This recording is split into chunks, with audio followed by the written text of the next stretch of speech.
എൻ്റെ മോനെ അടിപൊളി അടാറൊരു കൗണ്ടർ കേട്ടോ, ഒരു രക്ഷയില്ല. നമ്മുടെ കോഴിക്കോടുകാർ നടത്തുന്ന മദീന മാളിൻ്റെ അകത്തെ ഒരു ജ്യൂസ് കൗണ്ടറും അതുപോലെ സ്നാക്സ് ബാറാണ് കേട്ടോ. ഒരു രക്ഷയില്ല. നമ്മുടെ കോഴിക്കോടുള്ള അതിമനോഹരമായ സാധനങ്ങൾ കഴിക്കണമെന്നുണ്ടെങ്കിൽ ഇവിടെ വന്നാൽ മതി കേട്ടോ. നമ്മുടെ തേങ്ങാമുറിയൊക്കെ ഇരിക്കുന്നത് കണ്ടോ, നമ്മുടെ കോഴിക്കോട് മാത്രം കിട്ടുന്ന സാധനങ്ങളാണ്. ഇവിടെ മദീന മാളിൽ വന്നു കഴിഞ്ഞാൽ നിങ്ങൾക്ക് കഴിക്കാൻ പറ്റും. അതുപോലെ തന്നെ മൊമോസിൻ്റെ ഒരു കൗണ്ടറുകളുണ്ട് കേട്ടോ. ഒരു രക്ഷയില്ല.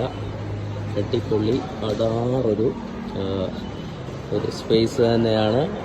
ഇവിടെ വന്നു കഴിഞ്ഞാൽ നിങ്ങൾക്ക് ഈ മൊമോസും അതുപോലെ തന്നെ നല്ല പാനിപൂരി അങ്ങനെയുള്ള സാധനങ്ങളെല്ലാം ഉണ്ട് കേട്ടോ. അപ്പം ഇതൊക്കെ വേണമെന്നുണ്ടെങ്കിൽ നിങ്ങൾ നമ്മുടെ മദീന മാളിൽ വന്നു കഴിഞ്ഞാൽ നിങ്ങൾക്ക് കഴിക്കാൻ പറ്റും. നമ്മുടെ ഫിൽറ്റർ കോഫി അങ്ങനെ കുറേ ഐറ്റംസ് ഉണ്ട് കേട്ടോ.